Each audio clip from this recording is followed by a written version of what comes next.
There were numerous and serious failures by the correctional staff, including failing to ensure that Epstein was assigned a cellmate.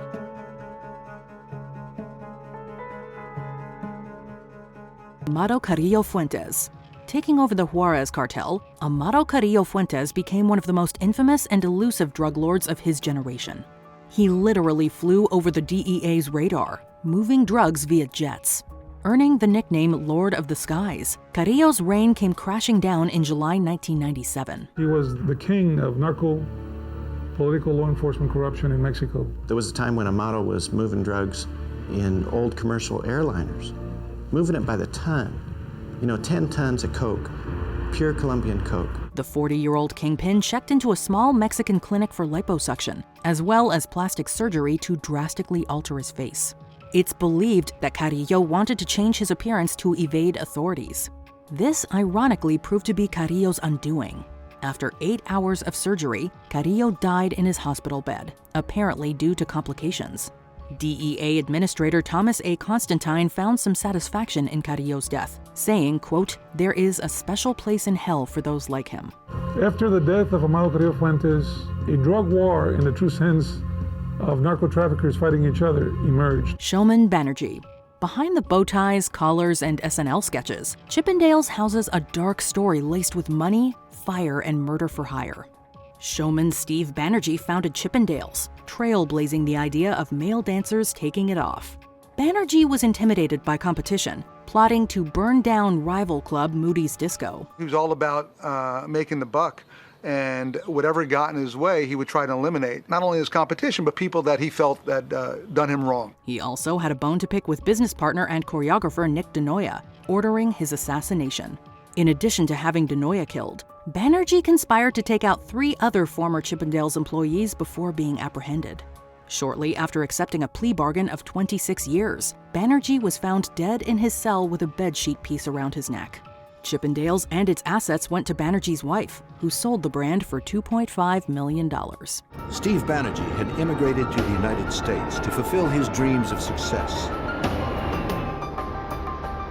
Blinded by his pursuit, he confused power and the accumulation of wealth with the American dream. Bela Kish. Bela Kish stands out since the whereabouts of his body are unknown. Considering that he was born in the late 19th century and disappeared in 1916, though, it's safe to say he went to the grave without confronting justice. Claiming no less than 24 lives, 23 being women, this Hungarian serial killer was known for pickling victims, encapsulating them in metal drums. When the bodies were discovered, Kish was away at war. The military was alerted about Kish, who was tracked down to a Serbian hospital.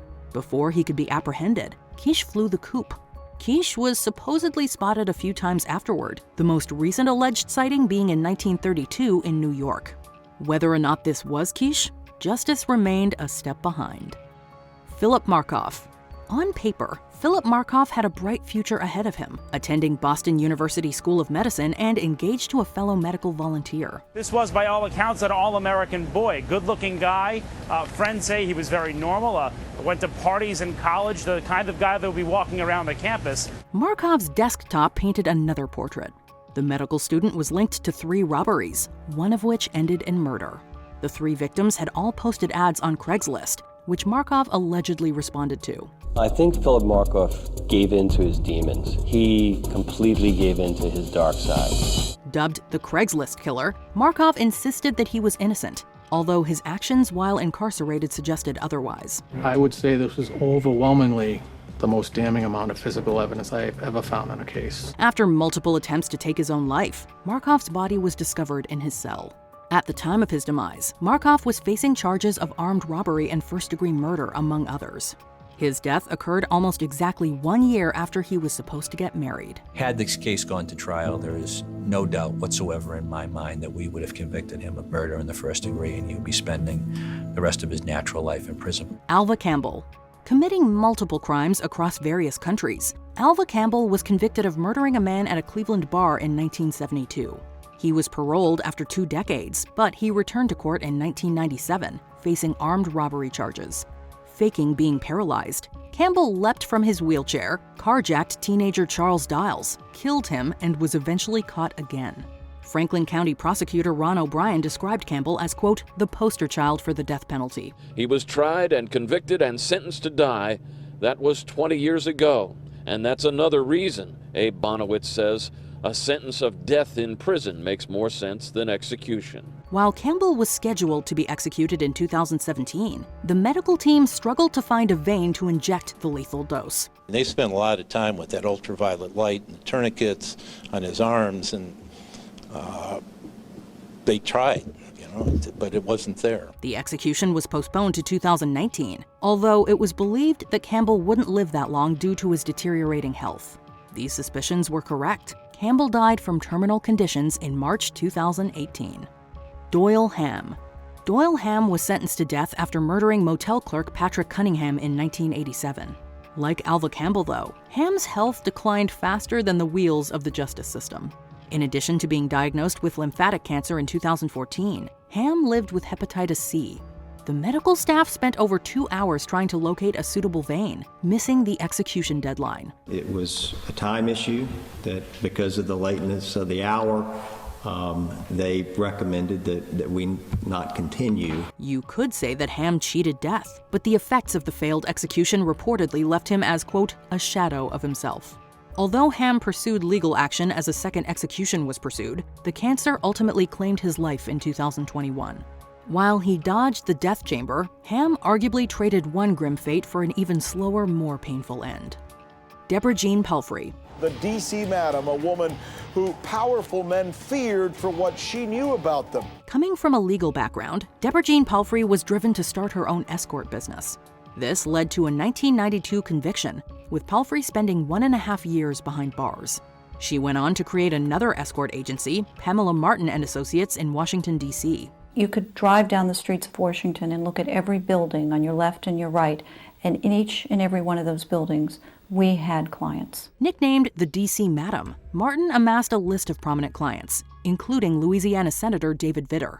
Although Martin claimed that her business was legit, she was convicted of money laundering, racketeering, and using the mail illegally. Facing between 6 to 55 years, Martin's body was found in a storage shed with multiple notes left behind in her bedroom. I'm not going to let these people get away with it. Although her death sparked plenty of online conspiracy theories, Martin had sworn she would never return to prison, and the autopsy backed this up. Police said they did not suspect foul play. Josef Mengele. Nazi Germany produced numerous monsters, so the fact that Josef Mengele was dubbed the Angel of Death is saying something. In addition to conducting fatal experiments at Auschwitz, Mengele played a role in selecting who entered the gas chambers and would release the poison himself. When World War II ended, Mengele fled from Argentina to Paraguay to Brazil as West Germany and Israel attempted to track him down. The Auschwitz-Birkenau doctor is wanted for mass murder and also for performing unspeakably cruel medical experiments. Yet even Nazi hunters like Simon Wiesenthal were unable to bring Mengele to trial. While Mengele was never captured, he did get his comeuppance. After enduring a stroke while swimming in Brazil, Mengele drowned in 1979. Mengele had adopted a new name, but the authorities would connect his remains to the Angel of Death 6 years later. Jeffrey Epstein. The downfall of Jeffrey Epstein is among the most notorious and surreal true crime stories of the past century, or any century. It's hard to say what's more shocking: how many famous names were linked to Epstein, or the fact that he only served 13 months when initially convicted in 2008. That so-called sweetheart deal drew blistering criticisms from victims who said they were never consulted. However, we can all agree that the most bizarre chapter came in 2019 when Epstein was arrested again for sex trafficking.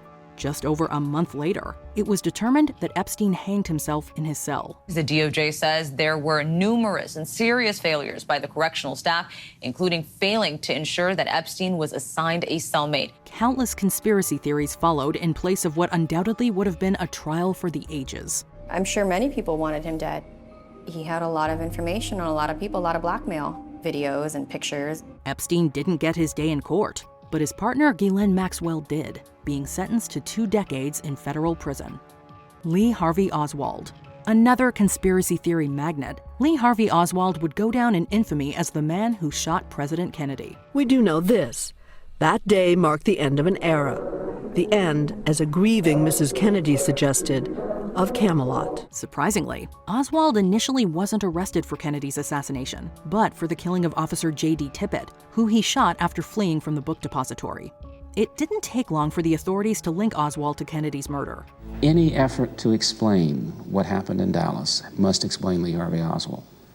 And Lee Harvey Oswald is a mystery wrapped up in an enigma, hidden behind a riddle. With the nation grieving, many felt that justice couldn't be served soon enough. Nightclub owner Jack Ruby took matters into his own hands, fatally shooting Oswald 2 days later during a police escort. Rudy wanted to spare Jackie Kennedy, quote, the discomfiture of coming back to trial. Although Rudy's conviction and death sentence were overturned, a pulmonary embolism claimed his life before he could receive a new trial. When Jack Ruby killed Lee Harvey Oswald, there went our ability to question the one man who pulled the trigger. Which of these crime stories shocked you the most? Let us know in the comments. Well, this Epstein case is probably the most blatant example of a public murder of a crucial witness I've ever seen in my entire life, or anybody's ever seen. Did you enjoy this video? Check out these other clips from WatchMojo, and be sure to subscribe and ring the bell to be notified about our latest videos.